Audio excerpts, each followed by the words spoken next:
Richard Morgan stood frozen in the doorway of his mansion's living room, his briefcase falling from his hand and hitting the marble floor with a crash that echoed through the house. What he saw was impossible. His 18-month-old twin sons, Jay and Tommy, who had never taken a single step, who had never spoken a single word, were walking, actually walking across the carpet on their own 2 feet. And they were talking. "Mama, Mama," Jay was saying, his tiny voice clear and joyful as he toddled toward someone. "Up! Up!" Tommy echoed, his arms reaching upward. But it wasn't Richard they were calling to. It wasn't their late mother Sophia, who had died giving birth to them. It was Rose Bennett, the 26-year-old nanny Richard had hired just 3 months ago. She was sitting on the floor, tears streaming down her face, her arms open wide as the twins walked toward her on wobbly legs, saying their first words. Richard felt his knees go weak. Benjamin Carson stood at the floor-to-ceiling window of his Aspen estate, watching snow fall like ash from a colorless sky. At 38, he looked a decade older. His once crisp business shirts hung loose on a frame that had shed 20 pounds through grief rather than intention.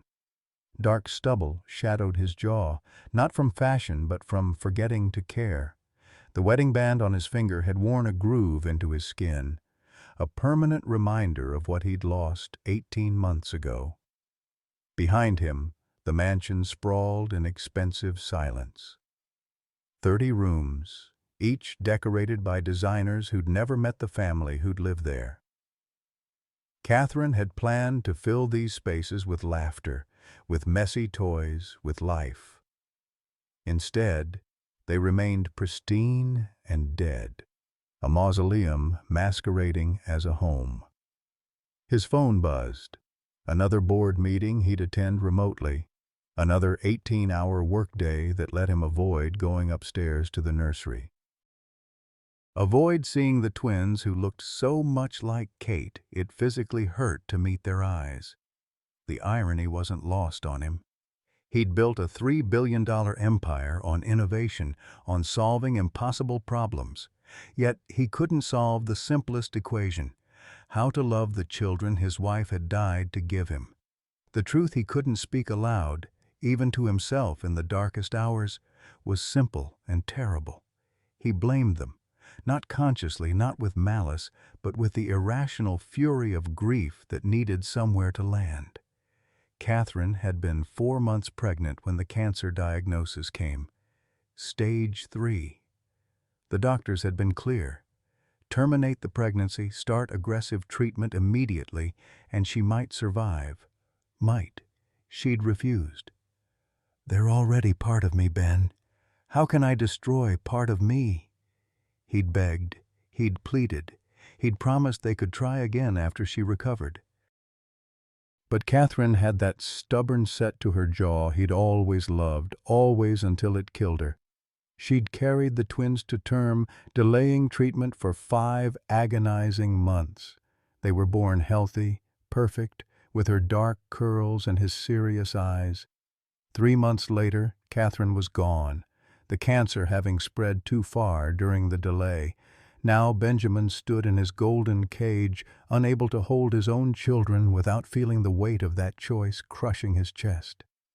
7 nannies had come and gone, each failing to reach the silent, frozen twins upstairs. Each failure deepened his certainty that he'd made a terrible mistake in letting Catherine choose. Grace Holloway's 15-year-old truck coughed its way up the mountain road through blinding snow.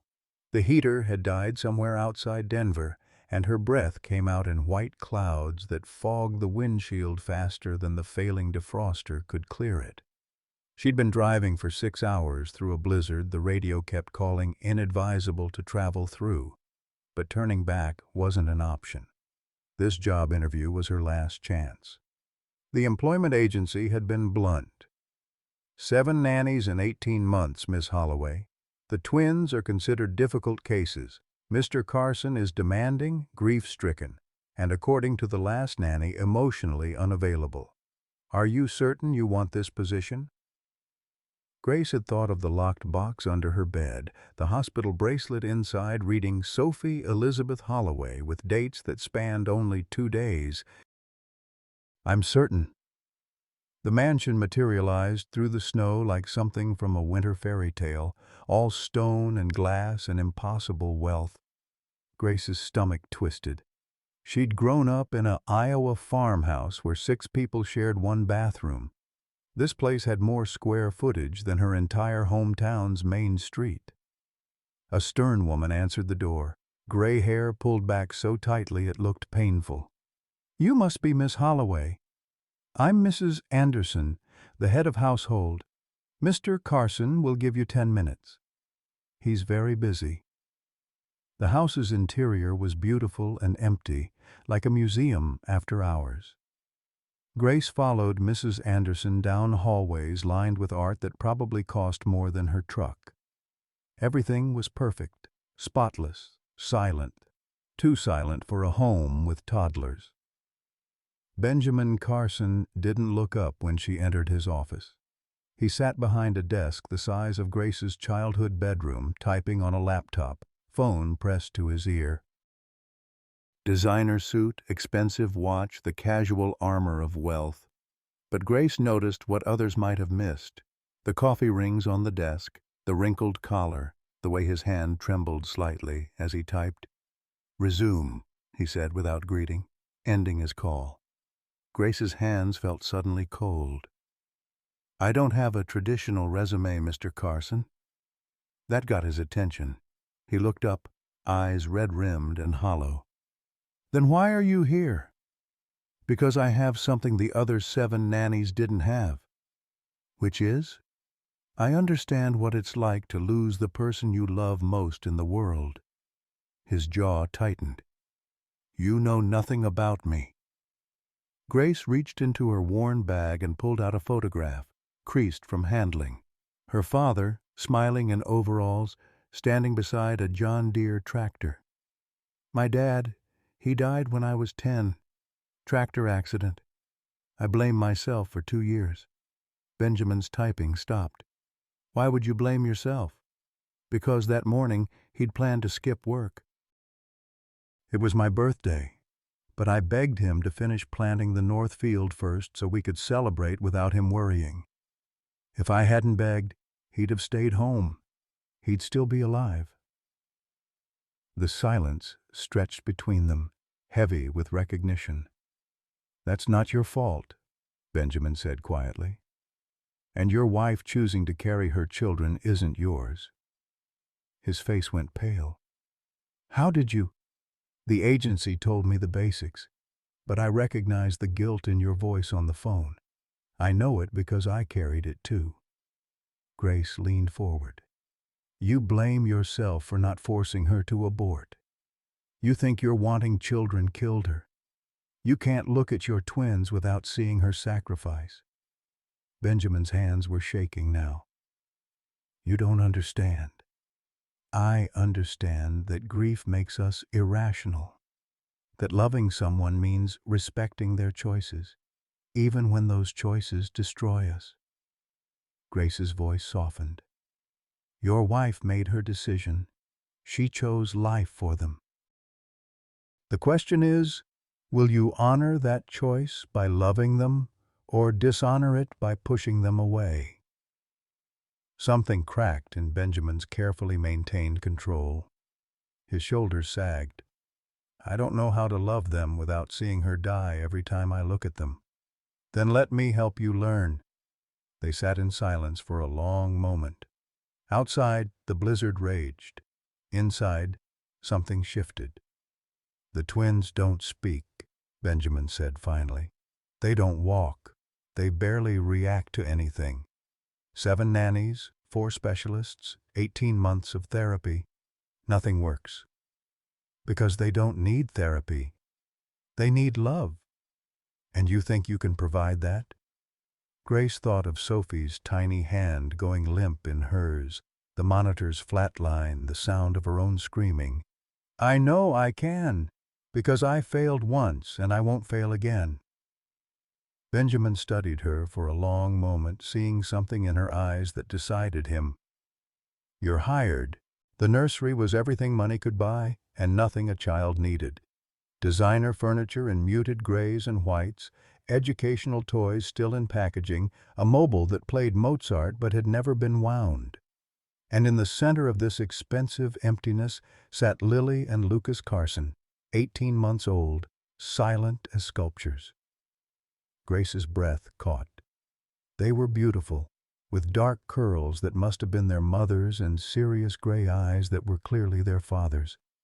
But what stopped Grace's heart was their absolute stillness. They didn't reach for toys, didn't babble or coo, just sat on the playmat where someone had placed them, staring at nothing. Mrs. Anderson handed Grace a binder thick as a phone book. The schedule. Feeding times are precise. Naps must be exactly 2 hours. Physical therapy at 4, speech therapy at 6. Mr. Carson reviews the daily logs every evening, so detail is essential. Grace flipped through pages of charts and checkboxes, her heart sinking. "Mrs. Anderson, when do they just play?" The older woman's face tightened. "Play isn't on the schedule, Miss Holloway. Structure is what these children need. 7 nannies before you thought otherwise. All 7 failed." After Mrs. Anderson left, Grace knelt on the floor between the twins. Neither child looked at her. She reached out slowly, touching Lily's hand. The little girl didn't pull away, but she didn't respond either. It was like touching a doll. "Hi, Lily." "Hi, Lucas," Grace whispered. "I'm Grace. I'm here to take care of you." Nothing, not even a blink. Grace felt tears building. These children were drowning in silence, suffocating in perfection. They needed mess and noise and warmth. They needed someone to love them imperfectly but completely. She began to hum, a melody that came from somewhere deep in her memory. An old lullaby her grandmother had sung. The tune felt right, though Grace couldn't remember learning it. Lily's eyes flickered, just for a second, the smallest shift of attention. Grace's heart leaped. She hummed louder, adding words she half remembered. "You are my sunshine, my only sunshine." Lucas turned his head, just an inch. But it was movement, voluntary and intentional. "You make me happy when skies are gray." Lily's fingers twitched. Grace kept singing, tears streaming down her face now. These children weren't broken. They were locked inside themselves, waiting for someone to find the key. By the end of the first week, Grace had abandoned Benjamin's schedules entirely. She fed the twins when they seemed hungry, not when the clock said to. She let them nap until they woke naturally. And instead of filling out detailed logs, she kept her own notebook hidden in her room. Day 3. Lily made eye contact for 2 full seconds during bath time. Day 4. Lucas didn't stiffen when I picked him up. Let me rock him for 10 minutes. Day 5. Both children smiled, when I blew bubbles. Day 6. Lily reached for a toy on her own. First independent action I've witnessed. The official logs she gave Benjamin were vague enough to avoid lying while hiding the truth of her methods. But she knew it couldn't last. On day 8, Benjamin called her to his office. Grace's stomach knotted as she descended the stairs. He discovered her deception. She was fired. The twins would lose the first person who'd connected with them, and it was her fault for being too radical, too soon. Benjamin sat behind his desk, her official logs spread before him. His face was unreadable. "You're not following the schedules." Grace's mouth went dry. "No, sir. The therapists say the twins should be saying words by now." "They're not." "No, sir." "So explain to me why I shouldn't fire you like the others." Grace pulled out her secret notebook with shaking hands. "Because these are the real milestones, Mr. Carson." She watched his face as he read, the way his jaw tightened at first smile, the way his hand trembled at reached for toy independently. By the time he got to both children laughed today, real belly laughs. Tears were streaming down his face. They laughed? His voice broke. I've never heard them laugh. Because you've been so focused on making them normal that you forgot they just needed to be loved. Grace's voice was gentle but firm. Your wife didn't raise children by schedule, did she? Benjamin looked up sharply. How do you know that? I found her pregnancy journal in the drawer of the nursery dresser. Grace pulled out a leather-bound book. She wrote in it every day. Want to know what she said about schedules? Benjamin reached for the journal with trembling hands, opening to a random page, his wife's handwriting, achingly familiar. Doctor says I should track every kick, every movement, write it all down in charts. But how do you chart joy? How do you schedule love? I'll just talk to them, sing to them, let them know they're wanted. That's what matters. Benjamin pressed the journal to his chest, sobbing openly now. I've been doing everything wrong. Not wrong, just scared. Grace knelt beside his chair. You can't control grief with schedules, Mr. Carson, and you can't love by chart. Your children need you messy and present, not perfect and absent. I don't know how. Then let me show you. 2 weeks into Grace's employment, December 21st arrived with unexpected chaos. A black SUV crunched up the snow-covered driveway, and out stepped a woman who could only be Benjamin's sister. She had his sharp features but softened by cosmetic refinement, dressed in a cashmere coat that cost more than Grace earned in 6 months. Diane Carson Wells swept into the foyer like she owned it, which perhaps she felt she did. Her gaze landed on Grace with the assessment of someone accustomed to evaluating and dismissing servants. You must be the new nanny. Not a question, a categorization. Grace Holloway, ma'am. Grace extended her hand. Diane looked at it like it might be contagious before offering a limp shake. How quaint. And where did Benjamin find you? Through an agency? Yes, ma'am, I've been here 2 weeks. 2 whole weeks. Diane's smile didn't reach her eyes. The last one made it 3? What makes you think you'll last longer? Before Grace could answer, Benjamin appeared at the top of the stairs. Diane, you didn't mention you were coming. Family doesn't need permission, does it? Diane air-kissed her brother's cheeks. I brought presents for the twins. Where are they? Napping? At 2 in the afternoon? That seems irregular. Grace felt her spine stiffen. They were tired from playing, Mrs. Wells. Children nap when they need rest, not by clock. Diane's perfectly shaped eyebrows rose. Playing? I thought they couldn't play. 7 nannies couldn't get them to engage at all. Things have changed, Benjamin said quietly. There was warning in his voice, but Diane was already heading upstairs. Grace and Benjamin followed, arriving at the nursery just as Diane opened the door. The twins were indeed napping, curled together in the same crib, though each had their own. Lily's hand rested on Lucas's shoulder. Lucas's thumb was in his mouth, something the schedules strictly forbade, but Grace had allowed. They're sucking thumbs. That's terrible for dental development. They're self-soothing, Grace said firmly, something they weren't allowed to do before. Diane turned, and Grace saw something flicker across her face before the mask of superiority returned, pain, raw and quickly hidden. Benjamin, might I speak with you privately? In Benjamin's study, with the door closed, Diane's composure cracked slightly.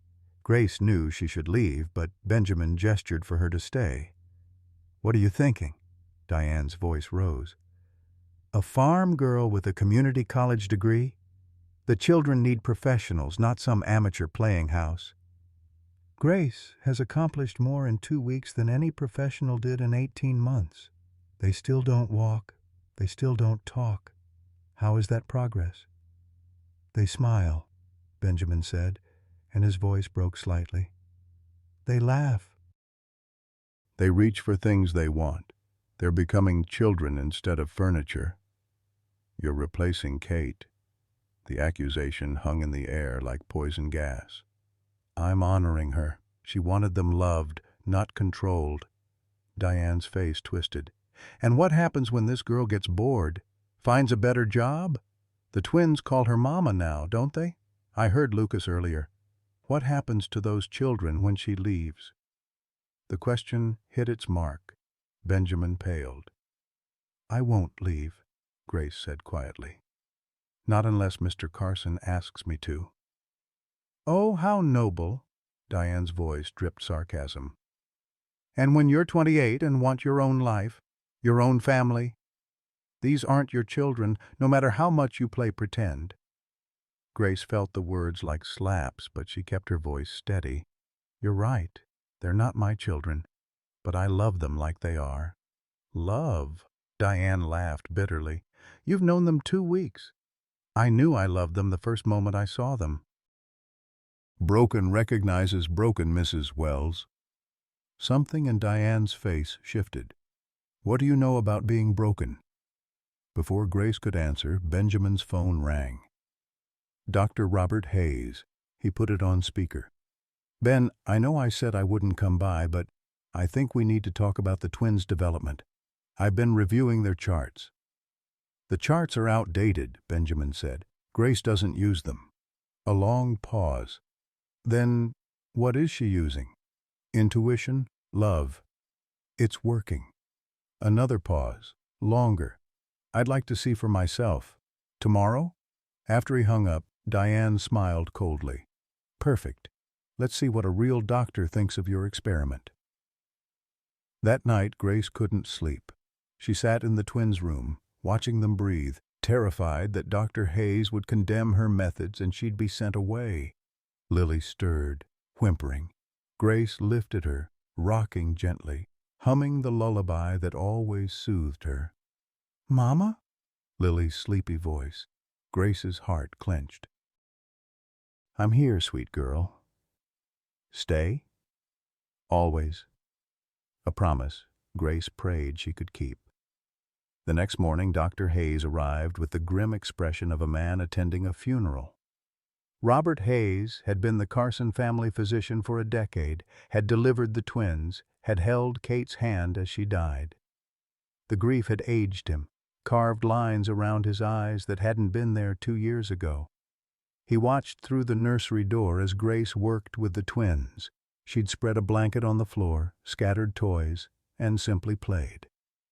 Lily was stacking blocks while Lucas crawled after a ball. Simple activities, but the twins were engaged, present, interactive. They're moving independently, Hayes said softly. For about a week now, Benjamin confirmed. And she just plays with them? She loves them. Hayes watched for another 10 minutes before asking to examine the children. Grace tensed as he approached, but Lily smiled at him. Actually smiled. Hayes froze. Did she just...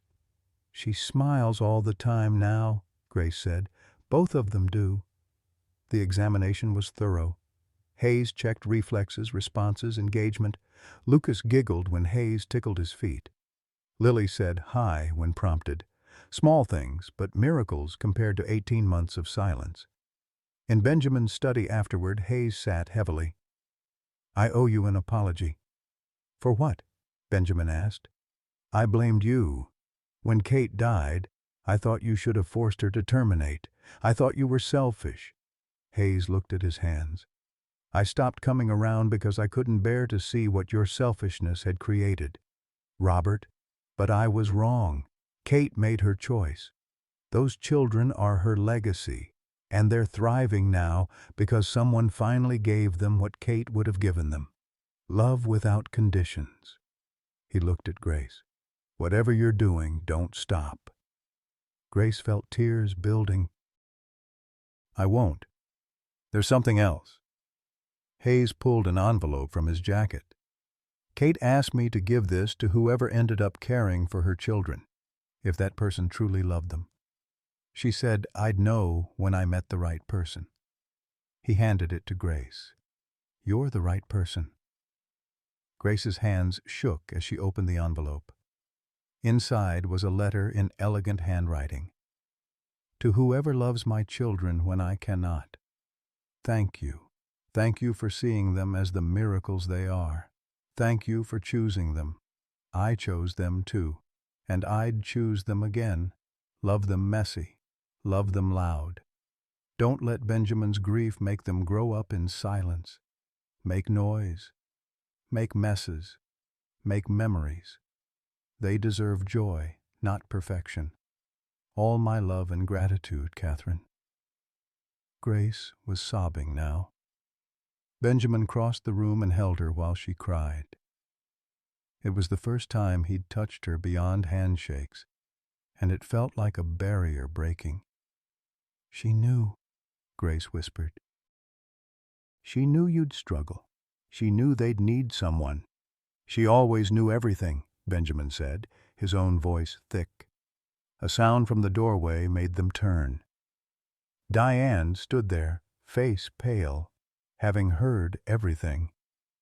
For a moment, vulnerability flickered across her features. Then she turned and fled.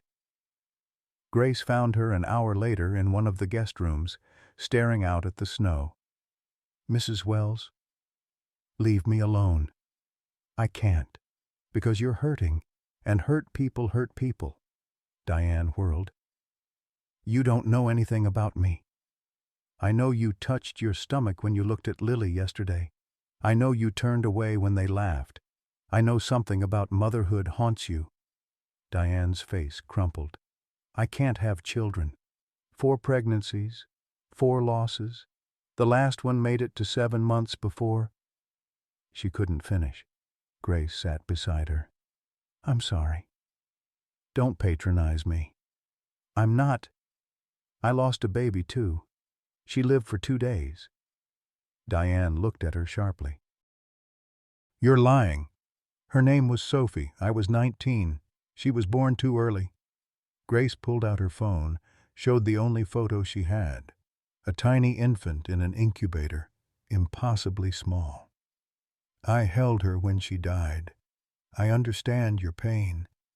Then you understand why I can't bear to see you playing mother to children who aren't yours. I'm not playing, and they're not mine. But love doesn't require ownership, Mrs. Wells. It just requires showing up. Diane was silent for a long moment. My husband left me after the last miscarriage, said I was broken, defective. You're not broken. You're wounded. There's a difference. Is there? Broken things can't be fixed. Wounded things can heal. Grace stood. Those children need an aunt, a real one. Not someone fighting for custody, but someone who chooses to be family. Why would you want that? I've been horrible to you. Because hurt people, but healing people heal people.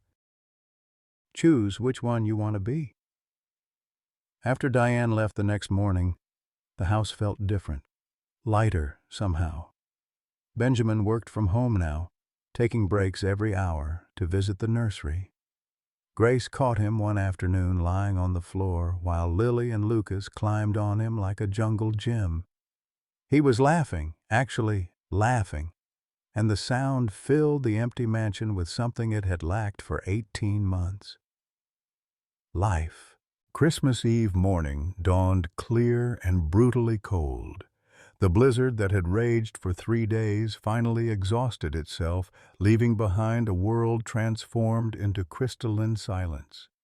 Grace stood at the nursery window, watching sunlight turn the snow into fields of diamonds, and made a decision that would change everything. We're taking them outside today. Benjamin looked up from where he sat reading to the twins.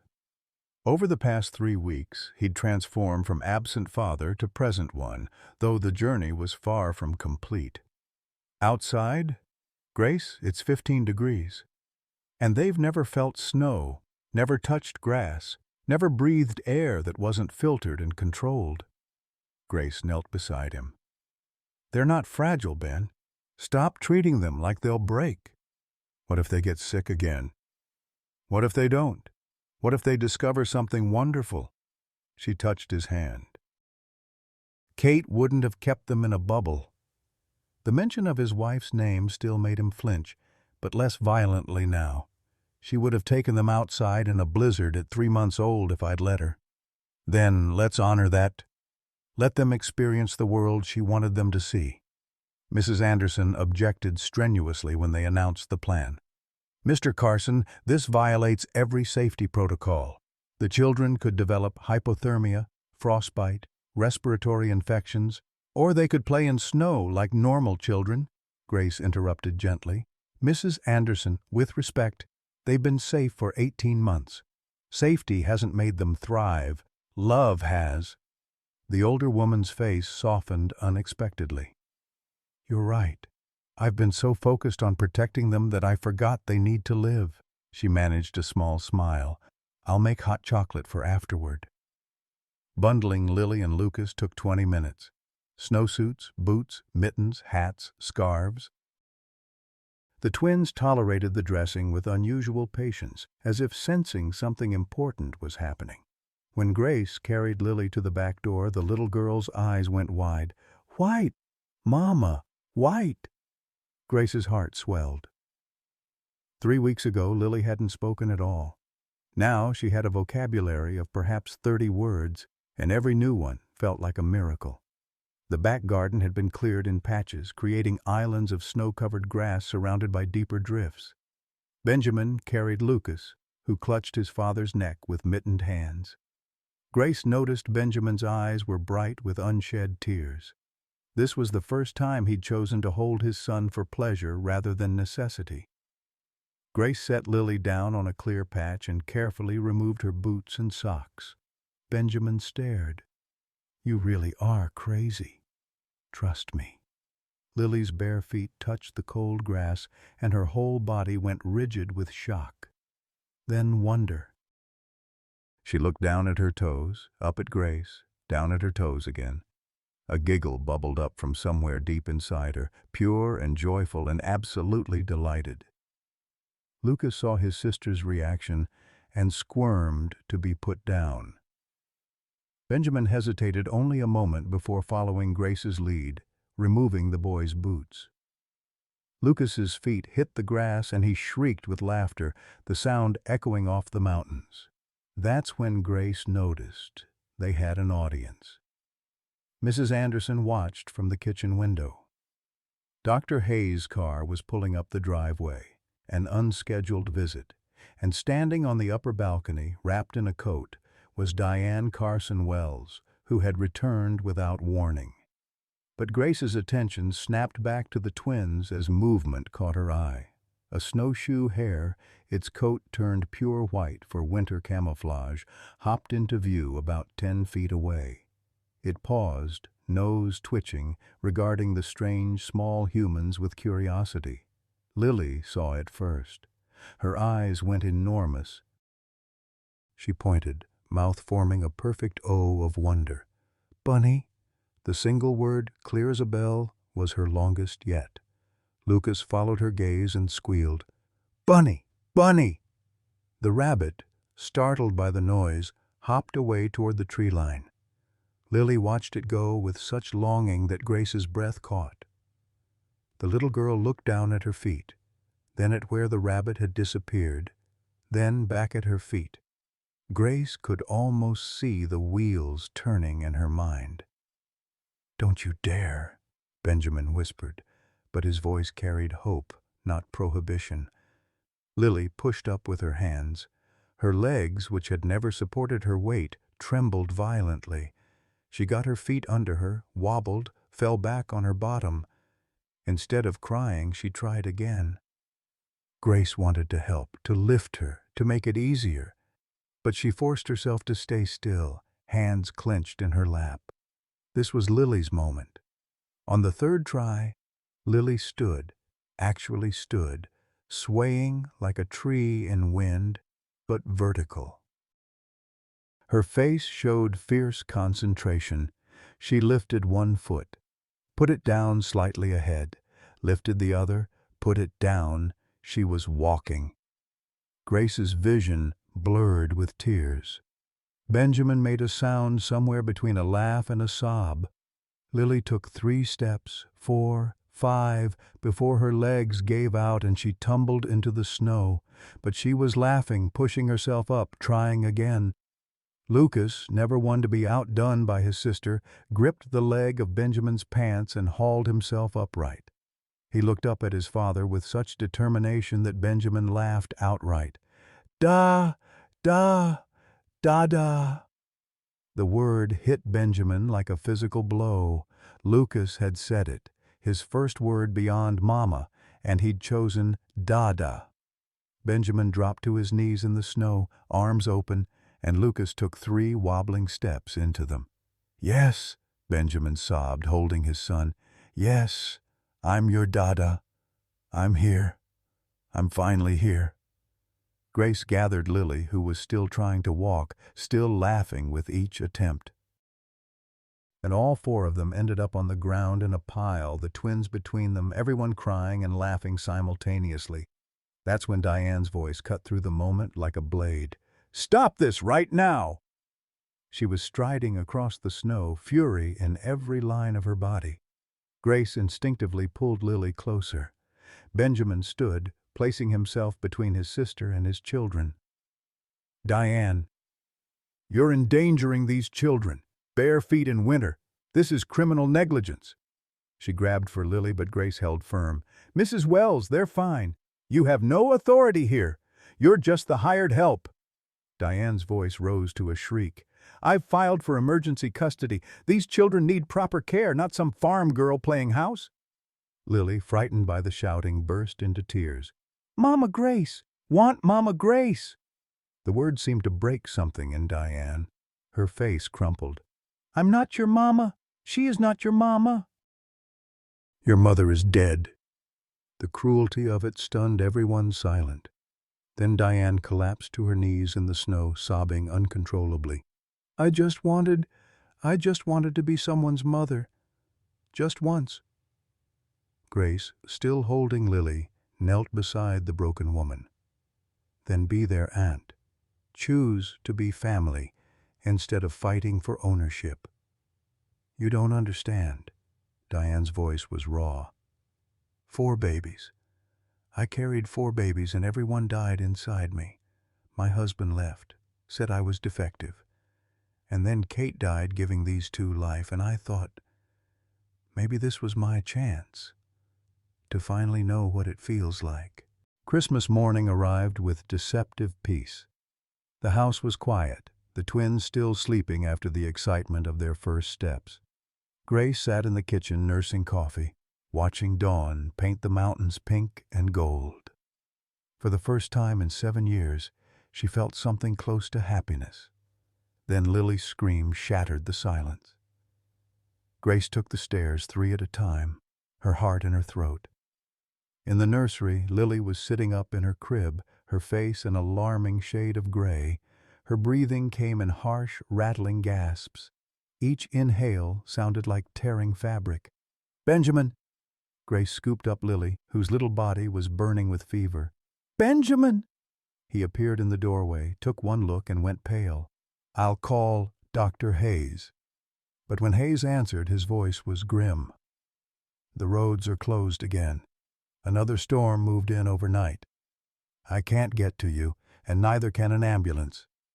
Grace's hands shook as she held Lily, who was struggling to breathe. The child's lips were tinged blue. "How long until roads clear?" 6 hours, maybe more. 6 hours might as well be 6 years. Grace could hear it in every labored breath. Lily was drowning in her own lungs. The pneumonia that had seemed mild 3 days ago had come roaring back with devastating force. "Talk me through treatment," Hayes said. "You have nursing experience, right?" Grace's mind went blank with terror. The last time she'd tried to save a child's life, that child had died in her arms. Sophie's face flashed before her eyes, blue-tinged lips, the monitor flatline, the awful silence after the screaming stopped. "Grace!" Hayes's voice cut through her panic. "I need you present. Can you do this?" Could she? Every instinct screamed to run, to hand Lily to someone else, anyone else, because Grace's touch seemed to kill the children she loved. But there was no one else, just her, Benjamin, who was frozen with terror, and Mrs. Anderson, who hovered uselessly in the doorway. "Tell me what to do," Grace whispered. The next hour was a nightmare painted in clinical detail. Hayes walked her through setting up a makeshift steam tent using the shower.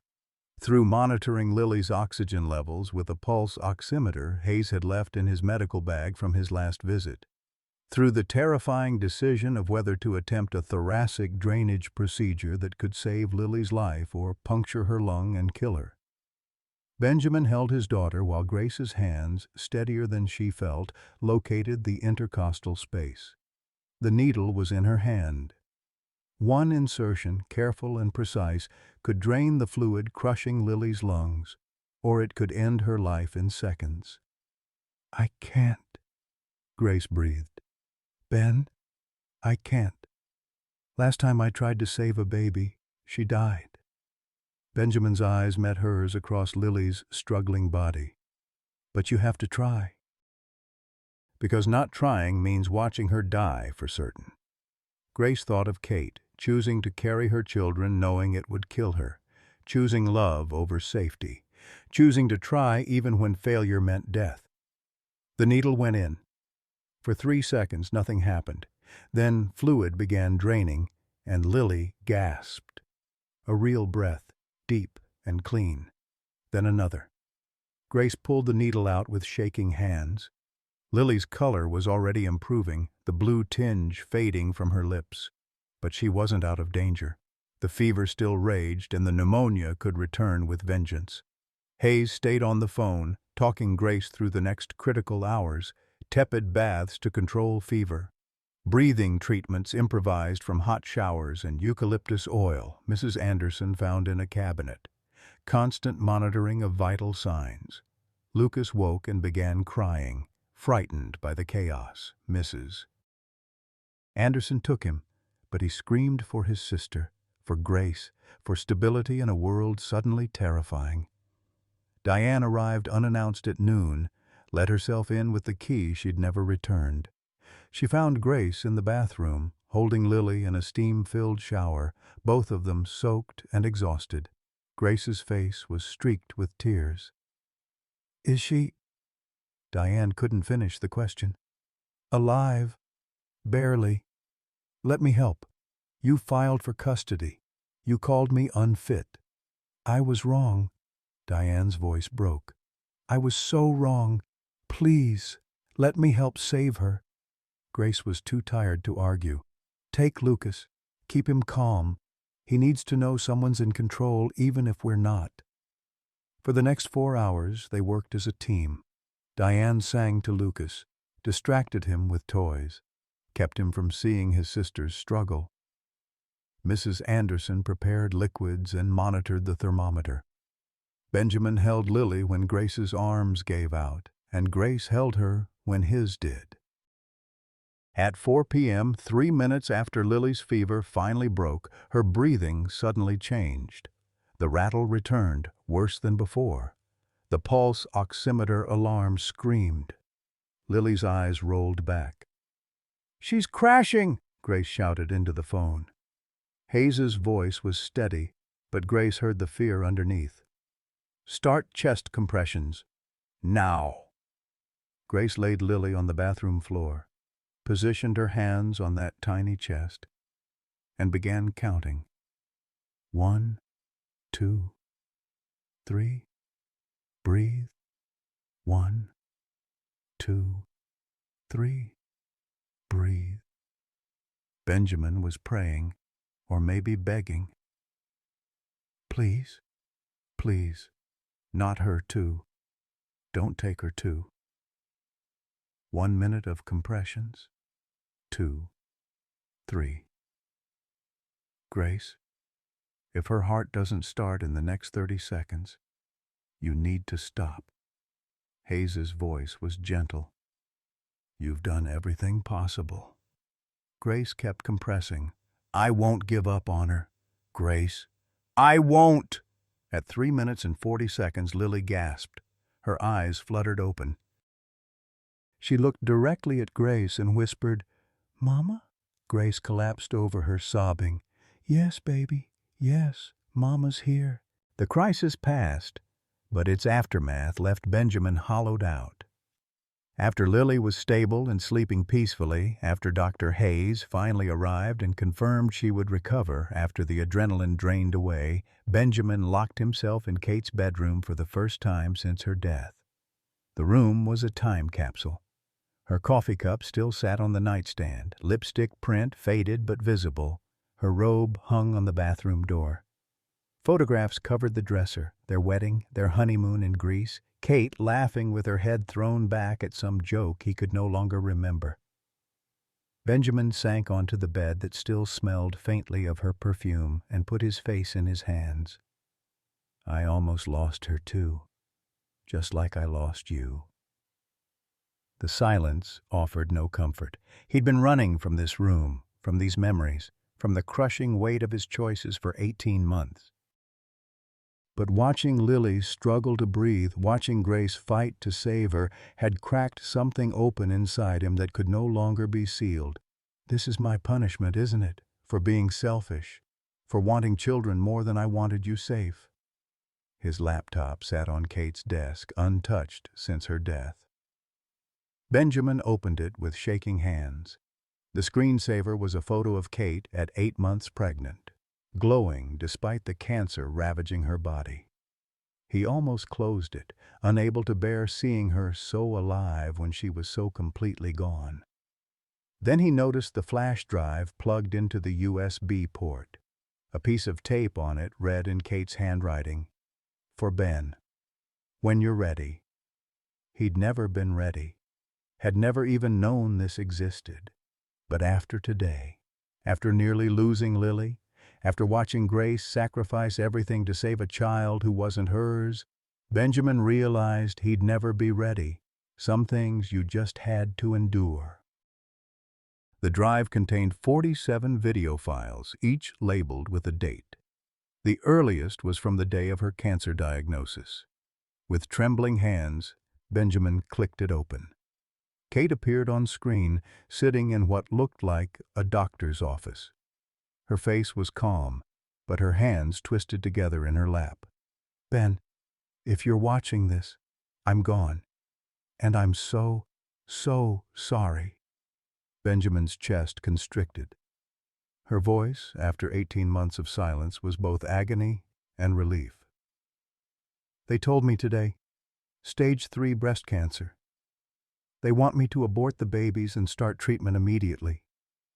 She paused, tears sliding down her cheeks. "I'm not going to do that.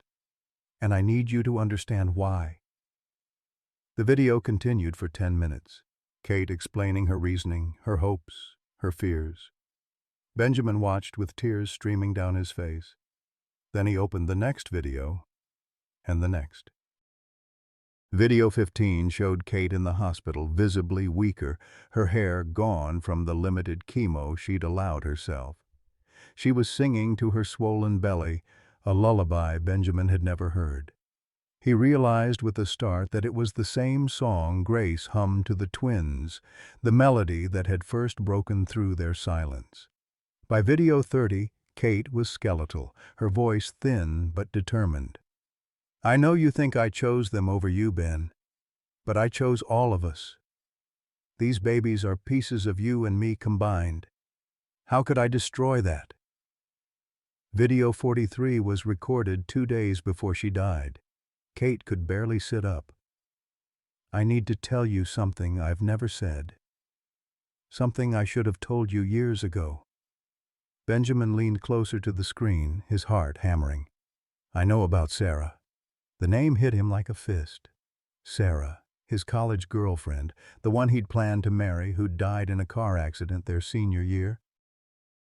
He'd never told Kate about her, had buried that grief so deep he'd almost convinced himself it had never existed. I found letters in your desk when we moved in together. Love letters you'd written but never sent.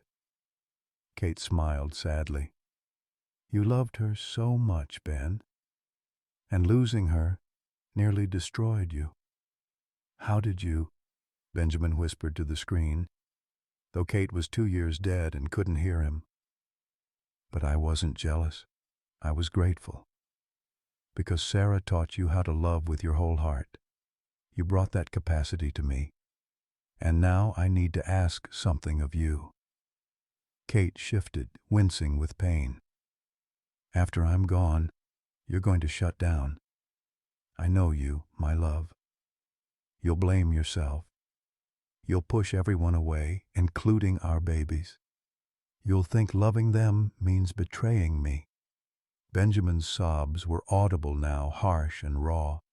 But Ben, please, find someone to help you. Someone who understands loss, but chooses love anyway. Someone who's been broken but put themselves back together. When you meet her, you'll know. The video blurred as Benjamin's hands shook. Kate seemed to look directly at him across the gulf of death. She'll be wounded like you are, but strong. She'll love our children like they're her own, because she knows what it means to lose a child. And Ben, my darling, when you find her, it's okay to love her back. Kate, Benjamin choked out. Not like you loved me. Different, but real. I give you permission to be happy. Please, please be happy for me. Don't let my sacrifice mean you spend the rest of your life in grief. The video ended. Benjamin sat frozen, then opened the final file. Video 47, recorded the day before Kate died. She could barely speak, each word clearly an effort. Tomorrow, they stop the morphine so I can say goodbye clearly. So I want to say this now while I still can. A long pause while she gathered strength. This was my choice, Ben. Mine. Not yours. You begged me to abort and I refused. That's on me, not you, and I don't regret it. Not for 1 second. Her smile was radiant despite the pain. I'm giving you 2 pieces of me to love. 2 reminders that our love created something beautiful. She looked directly into the camera. Live, Ben. Love our babies. Find happiness again. Don't you dare dishonor my choice by hating yourself for the rest of your life. I chose love. You choose it too. The screen went dark. Benjamin sat in the silent room, his wife's words echoing. Someone who's been broken but put themselves back together. Someone who knows what it means to lose a child. Grace. Kate had predicted Grace, or someone like her. And Grace had appeared exactly when she was needed, carrying her own grief, but choosing love anyway. Benjamin stumbled out of the room to find Grace in the hallway, sitting against the wall. Her clothes were still damp from saving Lily, her hair a mess, her face exhausted. When she saw him, she started to stand, but he slid down beside her instead. Kate knew, he said.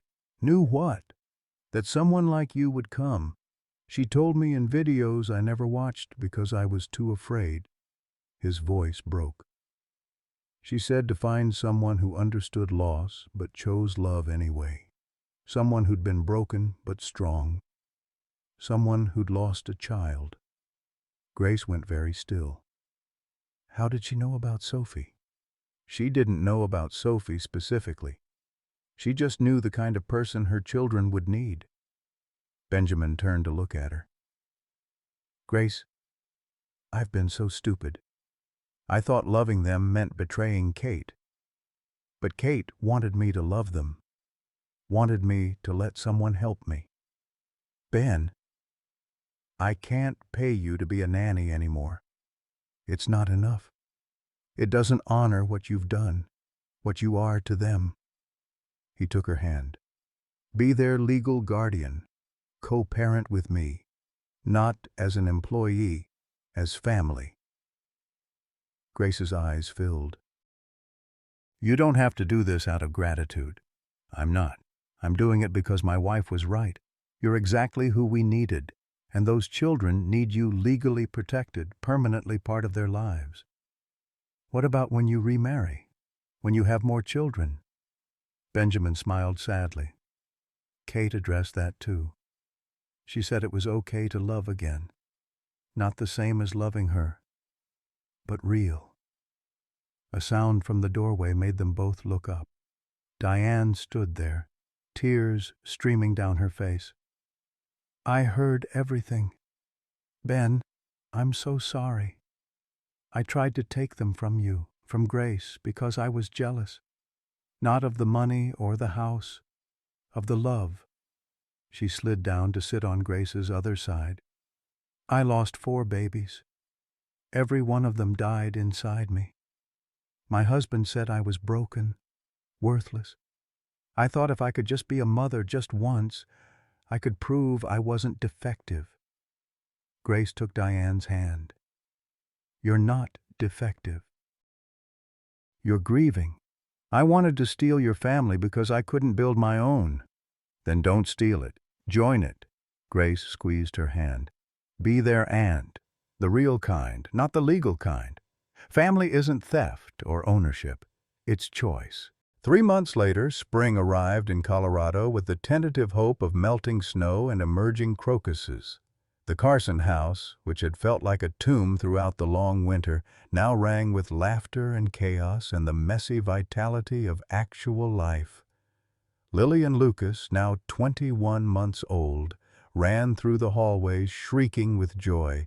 Their developmental delays vanished as if they'd never existed. They spoke in full sentences, climbed furniture with alarming agility, and had discovered the particular delight of hiding from adults and making them panic. Grace found Lucas behind the living room curtains, giggling as she pretended not to see his feet sticking out. Where could Lucas be? I simply can't find him anywhere. Here, I hear Mama Grace. He burst out, arms up for a hug. She swept him up, inhaling the sweet scent of baby shampoo and maple syrup from breakfast. These moments still felt like miracles.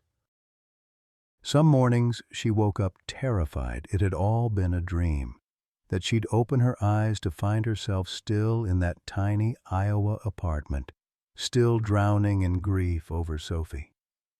But then Lily would toddle into her room demanding pancakes, or Lucas would climb into bed with her at dawn wanting stories, and Grace would remember, this was real, this family, impossible and unconventional and built from broken pieces, was hers. The legal papers making her Lucas and Lily's permanent guardian sat framed in Benjamin's office, not hidden away, but displayed proudly beside his business awards and Kate's photograph. Grace Holloway Carson, the documents read, though she'd kept her own last name. Co-parent, equal decision-maker, family. Dr. Hayes had been stunned by the twins' progress when he examined them in March. I've never seen such a complete turnaround. Physically, cognitively, emotionally, they're not just caught up, they're thriving. Love is better medicine than you give it credit for, Grace had said. Hayes had smiled. Kate would have said the same thing. The mention of Kate no longer felt like stepping on a landmine. Benjamin had opened her bedroom, converted it into a library filled with the books she'd loved. Her clothes had been donated, but her jewelry was saved for Lily. Her recipes were used weekly, the kitchen finally warm and lived in. Her memory was honored not through shrine-like preservation, but through the life and love she'd wanted her family to have.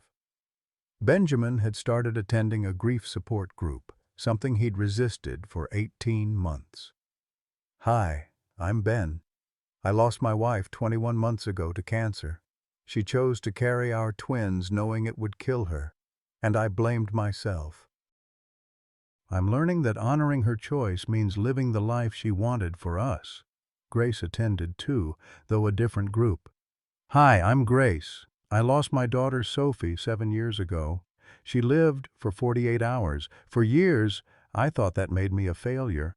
Now I'm raising two children who aren't biologically mine, and I'm learning that love doesn't require DNA. Diane had transformed in ways no one could have predicted. She'd dropped her custody suit the day after watching Grace save Lily's life.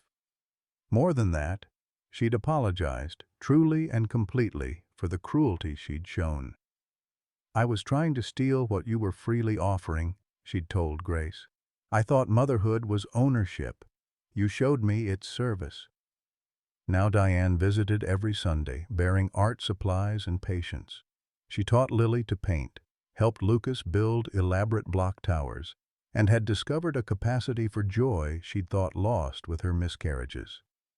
"Auntie Di." "Look." Lily held up a painting that was mostly purple chaos. "That's beautiful, sweetheart. Tell me about it." "It's Mama Kate in heaven with my angel brothers and sisters." Diane's breath caught.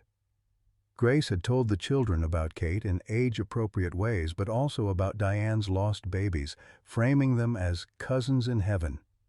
Lily had taken to the idea with the literal acceptance of toddlers. "That's very special, Lily." Diane's voice was thick with emotion. "Can I keep it?" "Yes, for your sad room." The sad room was what the children called the small space in Diane's Boston apartment where she'd kept her 4 tiny caskets. With Grace's help, Diane had transformed it into a memorial room, beautiful rather than macabre. The caskets were gone, cremated, and the ashes scattered under a willow tree. In their place were photographs, paintings, and a book where Diane wrote letters to the children she'd lost. "I visit them when I'm sad," Diane had explained to the twins. "And I visit you when I want to be happy. You help me remember that love doesn't end just because someone goes away." Mrs. Anderson had softened too, though more slowly. At 65, she'd spent 4 decades in service to wealthy families, maintaining emotional distance as professional survival. But watching Grace save Lily, watching this makeshift family form from grief and choice, had cracked her careful reserve. "Miss Grace," she'd said one morning over coffee, "I owe you an apology. I thought structure would save those children, but you understood what I'd forgotten. Children don't need perfect schedules. They need imperfect love. You were protecting them the only way you knew how, Mrs. Anderson. Ruth, please call me Ruth." Now Ruth taught the twins baking, getting flour everywhere and laughing when Lucas ate more cookie dough than he rolled. "Old habits die hard," she'd told Grace with a wink, "but old people die harder. Might as well change while I still can." Benjamin's mother, Helen, had arrived in February and simply never left. At 72, she'd spent 5 years alone in Florida after her husband's death, feeling increasingly irrelevant to her adult children's lives. "I should have come when Kate died," she'd told Benjamin through tears. "You're my son. Those babies are my grandchildren. Instead, I sat in Florida feeling sorry for myself." "You're here now, Mom. That's what matters." Helen had taken over the guest house, filling it with quilts and photographs and the comfortable clutter of actual living. She taught the twins old folk songs, told them stories about their father as a boy, and provided the kind of steady grandmotherly presence that grounded the household. "You can't pour from an empty cup, son," she'd told Benjamin when he tried to work his old 18-hour days. "Those children need you present, not perfect." On Kate's birthday in June, the entire extended family visited her grave together. Lily and Lucas were old enough now to understand in simple terms that their Mama Kate had died so they could live. "Why she do that?" Lucas asked, placing dandelions on the headstone. Benjamin knelt beside his son. "Because she loved you more than anything, even more than she loved being alive."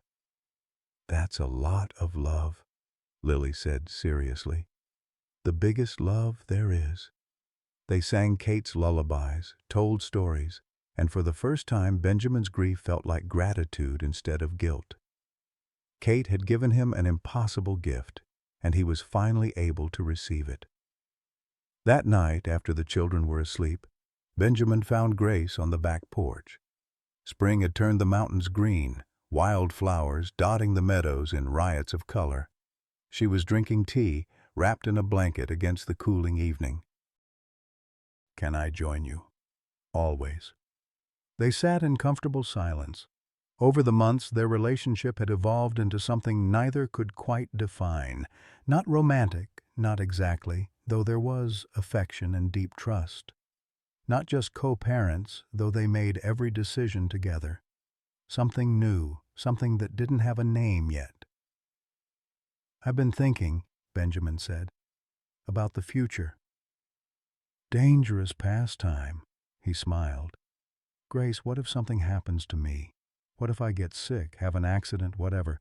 The legal documents name you as guardian, but your family could still fight it," Grace finished. "I know. I've thought about it too. So I have a proposal. And before you answer, I want you to know this isn't about romance or obligation. It's about protecting this family we've built." Grace's heart started hammering. "Ben, marry me." She stared at him. "What?" "Not a real marriage, a legal one, for the children's protection." "So no one can ever question your right to them." He took her hand. "We'd live as we do now, as partners, friends, co-parents, but with legal protection that no custody suit could break." Grace was quiet for a long moment. "That's the worst proposal I've ever heard." Benjamin laughed. "I know, but it makes sense, doesn't it? It makes perfect sense, which is why the answer is no." "Grace, if we're going to get married, Ben, it should be because we love each other. Not just the children, but each other." She turned to face him fully. "I do love you. Somewhere in these past months, while I wasn't paying attention, I fell in love with you. The real kind. The messy, complicated, scary kind." Benjamin's eyes widened. "Grace, I didn't mean to—" "Didn't you? Even a little?" She smiled. "Kate told you it was okay.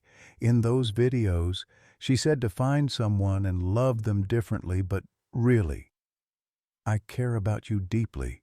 You're essential to my life, to our family. But I don't know if I can love anyone the way I loved Kate." "I'm not asking you to. I'm asking if you can love me as Grace. Different, like Kate said, but real." She squeezed his hand. "And if you can't, that's okay. We can stay as we are, partners and friends and co-parents. That's enough. More than enough." Benjamin looked at her in the fading light, this woman who'd appeared in a blizzard and saved everything he'd thought was lost. "I think I'm already halfway there. I'm just scared." "Of what?" "Of losing you too. Everyone I love, I lose." "Then don't love me because you might lose me. Love me because right now, in this moment, we're both here." Grace stood, pulling him up with her. "Besides, you can't lose me. I signed legal documents. I'm stuck with you now." He laughed, and the sound was lighter than she'd ever heard from him. 3 years later, they did marry, in a small ceremony in the garden where the twins had first walked. It wasn't a marriage of convenience or protection. It was real, messy, complicated, and built on foundations of shared grief transformed into shared joy. Lily and Lucas, now 4.5, served as flower girl and ring bearer, taking their duties so seriously that everyone cried laughing when Lucas dropped the rings twice and Lily scolded him loudly during the vows. Diane stood as maid of honor, having found her own path to healing through the center she'd opened in Kate's name. The Kate Carson Memorial Center provided support for women who'd lost pregnancies, and Diane had discovered that helping others grieve made her own grief bearable. Ruth and Helen sat together in the front row, two older women who'd found unexpected friendship. They whispered commentary about the ceremony like sports announcers, making Dr. Hayes laugh so hard he had to excuse himself. The ceremony was short, the vows simple. Benjamin promised to love Grace as herself, not as a replacement. Grace promised to honor Kate's memory while building their own, and both promised to raise Lily and Lucas with the fierce, imperfect love that Kate had chosen above her own life. At the reception, as Lily and Lucas danced with abandon and the adults watched with full hearts, Benjamin pulled Grace aside. "I want to show you something." He led her to the library, Kate's old room, and pulled a box from the shelf. Inside were letters, dozens of them, each labeled with a future date.